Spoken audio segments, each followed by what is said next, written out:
A single gunshot echoed through the streets of Sarajevo on June 28, 1914.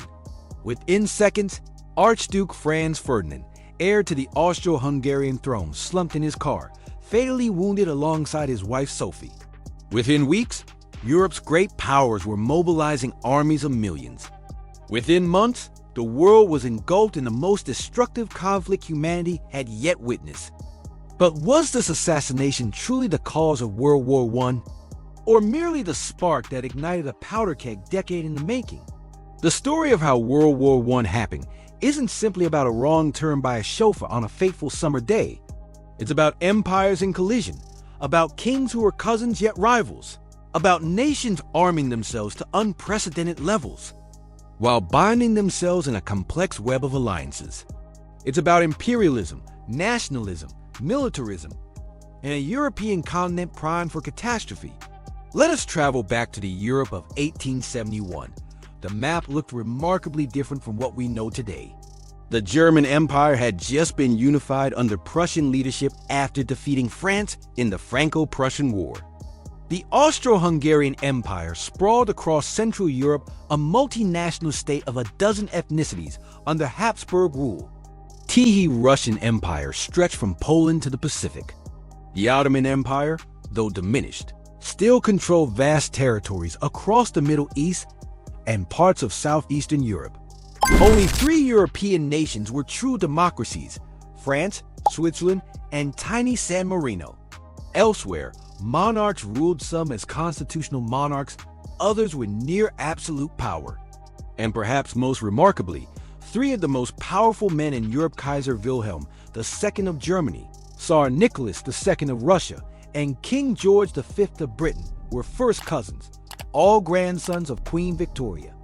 World War I would literally become a family feud on an unprecedented scale. The late 19th century had reshaped Europe politically, but also economically and technologically. The Second Industrial Revolution had given nations unprecedented industrial capacity and new weapons of war. Railways allowed troops to be mobilized with stunning speed. New technologies, machine guns, long-range artillery, poison gas, would transform warfare in ways generals failed to anticipate. Against this backdrop, 4 forces were steadily building pressure within the European system: nationalism, imperialism, militarism, and entangling alliances. Together, they would form the perfect storm. Nationalism in the early 20th century wasn't simply pride in one's country. It was an aggressive belief in national superiority, a conviction that one's nation and culture stood above all others. In Germany, this took the form of an intense patriotism following unification in 1871. In France, it manifested as a burning desire to reclaim Alsace-Lorraine, lost to Germany in the Franco-Prussian War. In Britain, it was tied to imperial identity, the notion that Britannia rules the waves and a substantial portion of the world's land. But perhaps nationalism's most volatile expression was in the Balkans, southeastern Europe, long called the powder keg of Europe. Here, South Slavic peoples dreamed of throwing off Ottoman and Austro-Hungarian control. Serbs, Croats, Slovenes, and Bosnians, many shared a vision of a unified South Slavic nation, Yugoslavia. Serbia, having gained independence from the Ottoman Empire in 1878, positioned itself as the champion of this pan-Slavic movement. When Austria-Hungary formally annexed Bosnia-Herzegovina in 1908, after administering it temporarily since 1878, Serbian nationalists were outraged. The annexation brought nearly 2 million Slavs under Habsburg rule, directly challenging Serbian ambitions. This annexation crisis nearly triggered a European war, foreshadowing the crisis that would erupt 6 years later.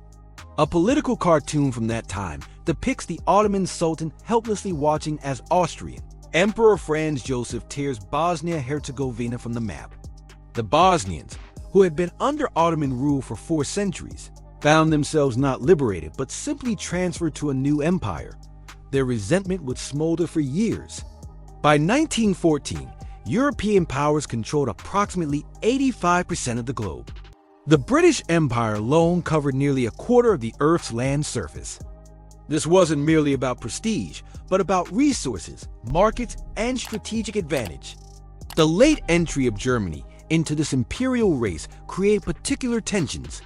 Having unified only in 1871, Germany felt entitled to its place in the sun, as Kaiser Wilhelm II put it. But the best colonial territories were already claimed. Germany's rapid naval expansion, directly challenging British maritime supremacy, heightened tensions further. Imperialism wasn't merely about distant colonies. It was also about spheres of influence closer to home, particularly in the declining Ottoman Empire, what diplomats called the Eastern Question. Russia coveted the Bosphorus Strait, controlling access from the Black Sea to the Mediterranean. Austria-Hungary sought influence in the Balkans. These competing interests would clash dramatically. In 1914, Henry Ford, the American industrialist, once remarked, "The manufacturer wants the home country to have colonies so that they can be used as private markets and as sources of raw materials." This was imperialism's economic core control of resources and markets, often ruthlessly exploited. The East India Company's plunder of India exemplified what some called the highest stage of capitalism, where powerful corporations and nations extracted wealth from subjugated peoples. Europe's imperial ambitions required military might. The six great powers, Britain, France, Germany, Austria-Hungary, Russia, and Italy, quadrupled their military spending between 1870 and 1914. Naval races, particularly between Britain and Germany, consumed enormous resources. Germany followed the Schlieffen Plan, a strategy developed by Count Alfred von Schlieffen that called for a rapid defeat of France before turning east to face Russia, whose massive army would mobilize more slowly. This plan required precise timing and left little room for diplomatic solutions once set in motion. Russia, meanwhile, launched the Great Program in 1914, a massive military expansion planned for completion by 1917. Germany watched this development with mounting anxiety, wondering if it should strike before Russian power became overwhelming. Military leaders gained increasing influence in government. In Germany, the general staff operated with significant autonomy. In Russia, military considerations often overrode diplomatic concerns. War was increasingly seen not as a catastrophe to be avoided, but as a legitimate tool of statecraft, even a glorious undertaking. Perhaps most dangerous of all were the alliance systems that divided Europe into armed camps. What began as flexible diplomatic arrangements hardened into military commitments that would ultimately trigger continent-wide war. The Triple Alliance of 1882 bound Germany, Austria-Hungary, and Italy together. In response, the Triple Entente gradually formed between France, Russia, and Britain. These were merely defensive pacts. They contained secret clauses and military conventions that committed nations to specific actions if war broke out. The Franco-Russian alliance of 1894 obligated Russia to mobilize against Germany if France was attacked, and vice versa. The British and French reached the Entente Cordiale in 1904, settling colonial disputes and laying groundwork for military cooperation. By 1907, the Triple Entente was complete when Britain and Russia resolved their differences in Asia. These alliances were designed to create deterrence through strength. Instead, they created a situation where a crisis between any two nations could rapidly engulf the continent. Each nation felt secure in its alliances, yet threatened by opposing blocs. The result was a precarious balance that needed only one significant shock to collapse entirely. Which brings us back to that fateful summer day in Sarajevo. On June 28, 1914, notably the anniversary of the Battle of Kosovo, a day of deep significance in Serbian nationalist mythology, Archduke Franz Ferdinand visited the Bosnian capital. 6 young Bosnian revolutionaries, members of a group called Young Bosnia, with connections to a Serbian nationalist organization known as the Black Hand, positioned themselves along the motorcade route. Their first attempt failed when a bomb bounced off the Archduke's car, injuring bystanders. Shaken but determined to visit the injured at the hospital, Ferdinand and Sophie set off again. Then came a fateful wrong turn. The chauffeur, confused about the route, stopped directly in front of one of the would-be assassins, 19-year-old Gavrilo Princip. At point-blank range, Princip fired twice, fatally wounding both the Archduke and his wife. Princip was immediately arrested. Too young for the death penalty by just 2 months, he received a 20-year prison sentence. During his trial, he declared himself a Yugoslav nationalist who wanted Bosnia free from Austrian rule. He would die of tuberculosis in prison in 1918, just months before the war's end. The assassination triggered what historians call the July Crisis, a month of escalating tensions and failed diplomacy. Austria-Hungary saw an opportunity to crush Serbian nationalism once and for all. But first, they sought backing from their German allies. On July 5th, Kaiser Wilhelm II issued the infamous blank check, assuring Austria-Hungary of German support for whatever action they took against Serbia. Emboldened, Austria-Hungary issued an ultimatum to Serbia on July 23rd with deliberately harsh terms designed to be rejected. Serbia, surprisingly, accepted most of the demands but not all. Austria-Hungary severed diplomatic relations and declared war on Serbia on July 28th, exactly 1 month after the assassination. What might have remained a localized conflict now triggered the alliance system. Russia, seeing itself as protector of Slavic peoples and fearing Austrian expansion in the Balkans, began mobilizing to support Serbia. Germany demanded Russia cease mobilization. When Russia refused, Germany declared war on Russia on August 1st. France, bound by alliance to Russia, began mobilizing. Germany, following the Schlieffen Plan, declared war on France on August 3rd. The next day, German troops violated Belgian neutrality to execute their plan for a rapid defeat of France. This violation of Belgian neutrality, guaranteed by treaty, brought Britain into the war against Germany on August 4th. Within just over a week, what began as a crisis between Austria-Hungary and Serbia had engulfed 5 of Europe's great powers. Italy initially remained neutral, citing the defensive nature of the Triple Alliance. The Ottoman Empire would join Germany and Austria-Hungary by November, eager to settle scores with Russia. A political cartoon of the time captured this chain of friendship that pulled nations into conflict. An alliance system designed to prevent war had instead ensured its spread across the continent and eventually the world. How did ordinary citizens respond to this march toward catastrophe? In capital cities across Europe, crowds greeted war declarations with patriotic fervor. Young men rushed to enlist, fearing the war might end before they could participate. "Home by Christmas" was the common refrain, reflecting the widespread belief that the conflict would be brief and glorious. This enthusiasm stemmed partly from decades of nationalist propaganda. Newspapers glorified military service. Poems like Alfred Tennyson's "The Charge of the Light Brigade" and Rupert Brooke's "The Soldier" romanticized warfare and noble sacrifice. The media portrayed enlistment as patriotic duty and soldiers as disciplined heroes. In London, crowds gathered outside Buckingham Palace chanting patriotic songs. In Berlin, flowers were thrown at marching soldiers. In Paris, young men lined up at recruitment offices, eager to avenge the humiliation of 1871. The jubilant atmosphere reflected a generation that had never witnessed modern warfare, raised on glorified tales of past conflicts, without understanding the horrific reality that industrial weapons would soon deliver. For the poor and working classes, military service offered more than patriotic fulfillment. It provided steady employment. Economic necessity drove many to enlist. These were men who had few prospects in civilian life, for whom the army offered meals, clothing, and a regular wage. They became the foot soldiers in emperors' games of territorial ambition. Yet not everyone fell under propaganda's spell. Socialist parties in America, Italy, and Britain opposed the war. German socialists Karl Liebknecht and Rosa Luxemburg spoke out against militarism. Religious pacifists, anarchists, and internationalists rejected nationalism's call to arms. Jean Jaurès, the French socialist leader, campaigned vigorously against war until his assassination on July 31, 1914.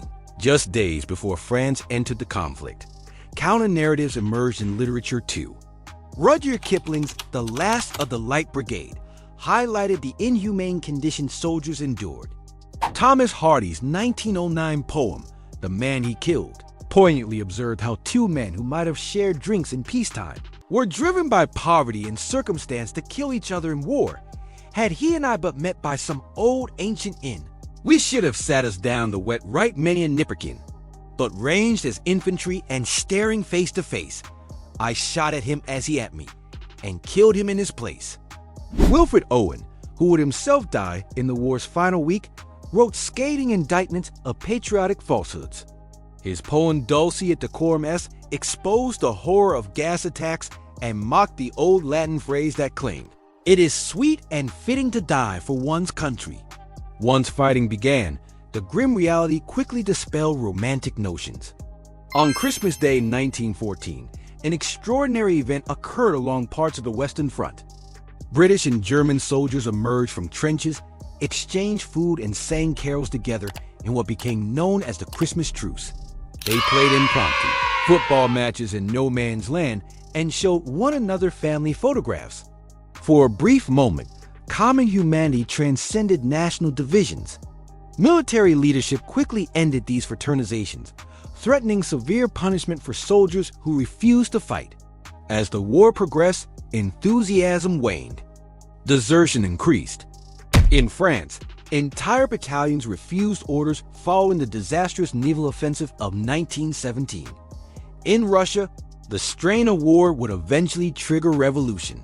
Military authorities responded with harsh discipline. Deserters faced execution by their own side. In the British Army alone, more than 300 soldiers were executed for desertion or cowardice, many of them likely suffering from what we now recognize post-traumatic stress disorder. Why did a single assassination trigger a global conflict? The answer lies in timing, perception, and the culmination of those four long-term pressures we've examined. The timing was particularly unfavorable. By 1914, the European alliance system had reached its most rigid form. Military plans like the Schlieffen Plan allowed minimal flexibility once set in motion. Russia's Great Program threatened to shift the balance of power by 1917. Germany's leadership increasingly viewed a preventive war as preferable to waiting for Russian military strength to peak.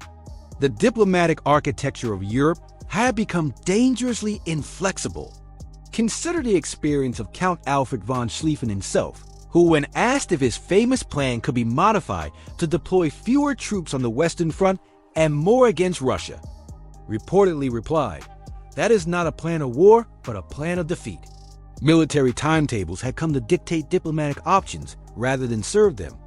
The July crisis itself unfolded with a terrible momentum.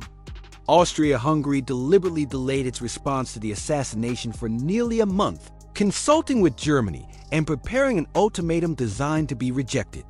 When Serbia surprised everyone by accepting nearly all the demands, Austria-Hungary declared war anyway.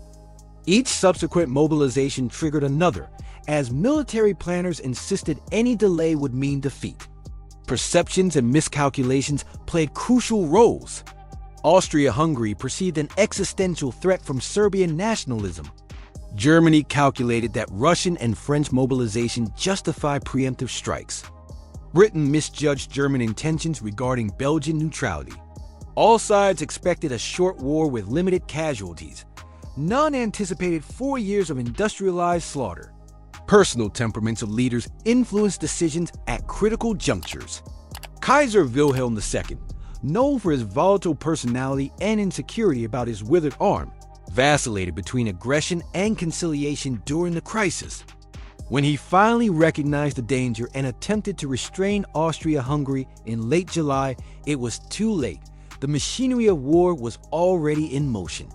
Tsar Nicholas II, indecisive by nature, initially ordered only partial mobilization against Austria-Hungary, before being convinced by his generals that technical limitations required full mobilization, including against Germany.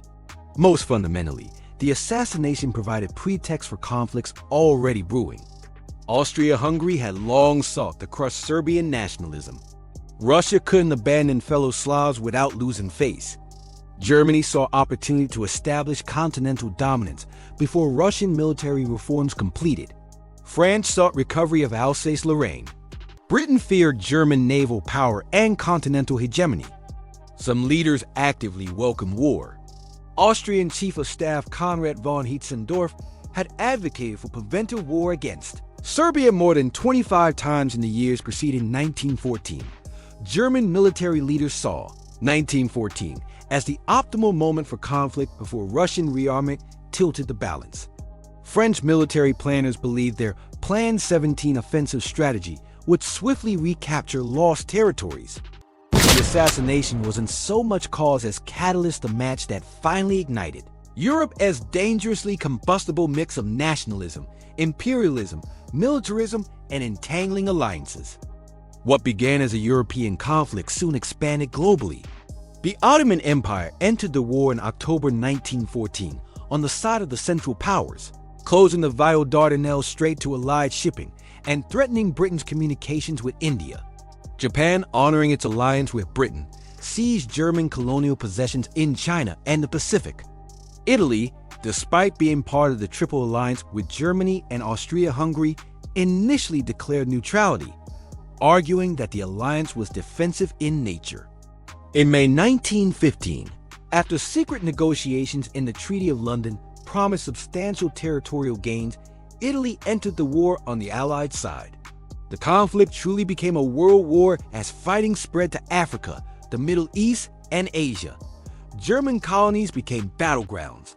The Middle Eastern campaigns reshaped the region as the Ottoman Empire faced challenges on multiple fronts. T.E. Lawrence, Lawrence of Arabia, helped coordinate the Arab revolt against Ottoman rule, while British forces advanced through Palestine and Mesopotamia. Colonial subjects were pulled into European power struggles. Over 1.3 million Indians served in the British forces. France recruited extensively from its African colonies. These soldiers fought in theaters from the Western Front to Mesopotamia. Their contributions were often overlooked, their suffering magnified by racial prejudice, and their expected rewards of greater freedom within imperial systems largely unfulfilled after the war. The American entry in April 1917 decisively tilted the balance. Initially declaring neutrality, President Woodrow Wilson won re-election in 1916 on the slogan, "He kept us out of war." German submarine warfare against civilian shipping, combined with the infamous Zimmermann telegram proposing a German-Mexican alliance against the United States, finally brought America into the conflict. The influx of fresh American troops, over 2 million by war's end, proved decisive on the Western Front in 1918. The consequences would prove devastating beyond imagination. By war's end in November 1918, over 9 million soldiers lay dead. Another 21 million were wounded. Civilian casualties added millions more to the grim tally. The 1918 influenza pandemic, accelerated by wartime conditions, killed an estimated 50 million worldwide, far exceeding the war's direct death toll. Four empires, German, Austro-Hungarian, Ottoman, and Russian, collapsed, redrawing the map of Europe and the Middle East. New nations emerged: Finland, Estonia, Latvia, Lithuania, Poland, Czechoslovakia, Austria, Hungary, and Yugoslavia. The Ottoman territories were carved into mandates and protectorates, creating Iraq, Syria, Lebanon, Palestine, and Transjordan with boundaries that often ignored ethnic and religious realities. Economic costs were equally staggering. Nations accumulated unprecedented debts. France lost nearly 30% of its national wealth. Germany faced both crushing reparations and hyperinflation. The financial center of the world shifted from London to New York. Europe's global dominance waned as the United States and Japan emerged as new powers. The war transformed social structures and gender roles. Women entered workforces in unprecedented numbers, accelerating suffrage movements. Class relations shifted as aristocratic authority eroded old social hierarchies, crumbled with the monarchies that had supported them. In Russia, the Bolshevik Revolution established the world's first communist state, inspiring similar movements worldwide while alarming capitalist powers. Perhaps most tragically, World War I created conditions for even worse horrors to follow. The harsh terms of the Treaty of Versailles fueled German resentment that Hitler would later exploit. The arbitrary borders drawn in the Middle East sowed seeds of conflict that continue today. The Bolshevik Revolution, born partly from war-induced suffering, established the Soviet Union, setting the stage for the Cold War. World War I truly was the war to end all wars, not because it did so, but because it transformed conflict into something more terrible than previously imagined. It was the first truly modern, industrialized, total war, a transformative event that marked the true beginning of the 20th century. The assassination of Franz Ferdinand didn't cause World War I.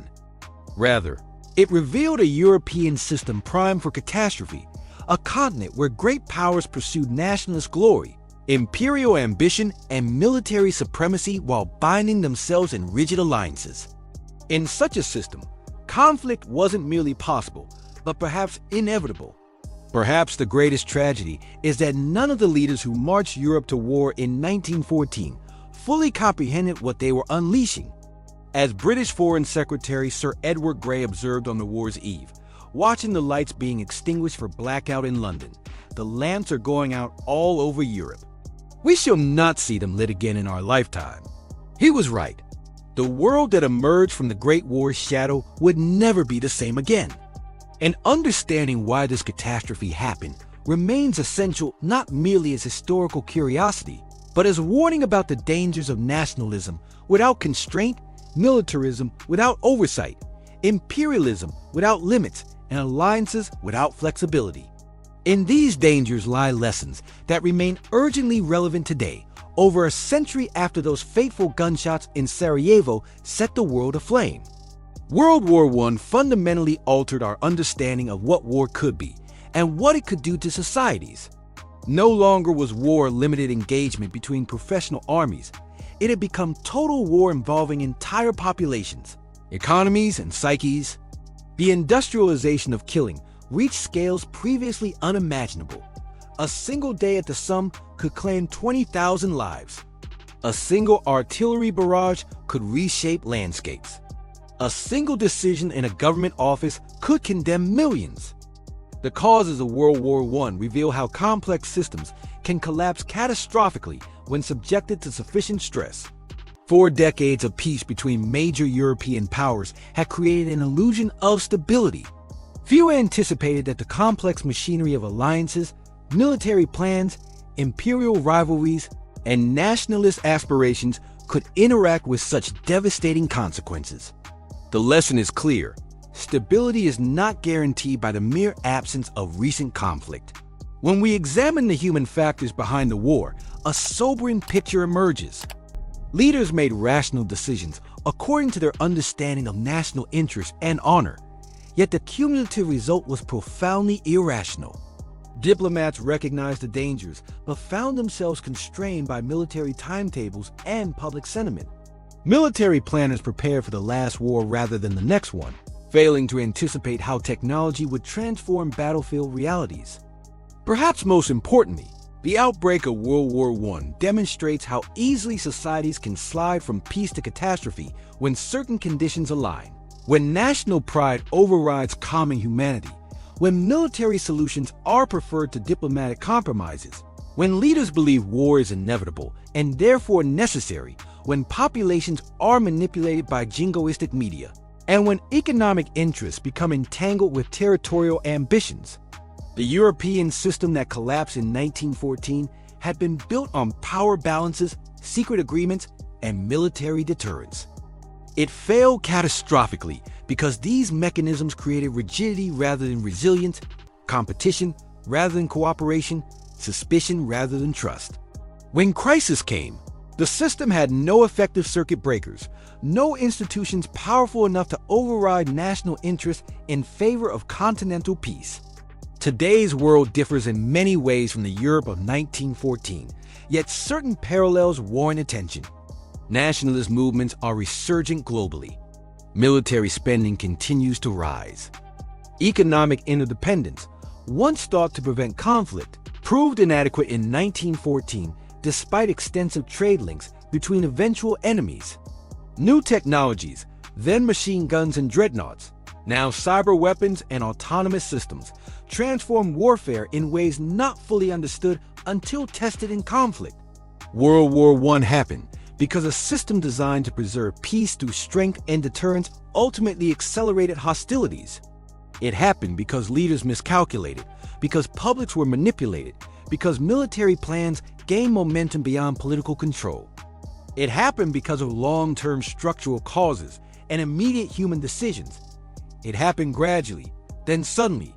The most enduring lesson of 1914 may be humility, recognizing the limits of human foresight and the fragility of peace. When British war poet Siegfried Sassoon wrote, "War is our scourge. Yet war has made us wise," he captured a painful truth. The wisdom gained through the catastrophe of World War I came at an unconscionable price, one the world is still paying over a century later. Our responsibility is to apply that wisdom before, not after, the next crisis threatens to engulf humanity in conflict. Thanks for watching. Please like and share this video with your friends. And don't forget to subscribe to our channel.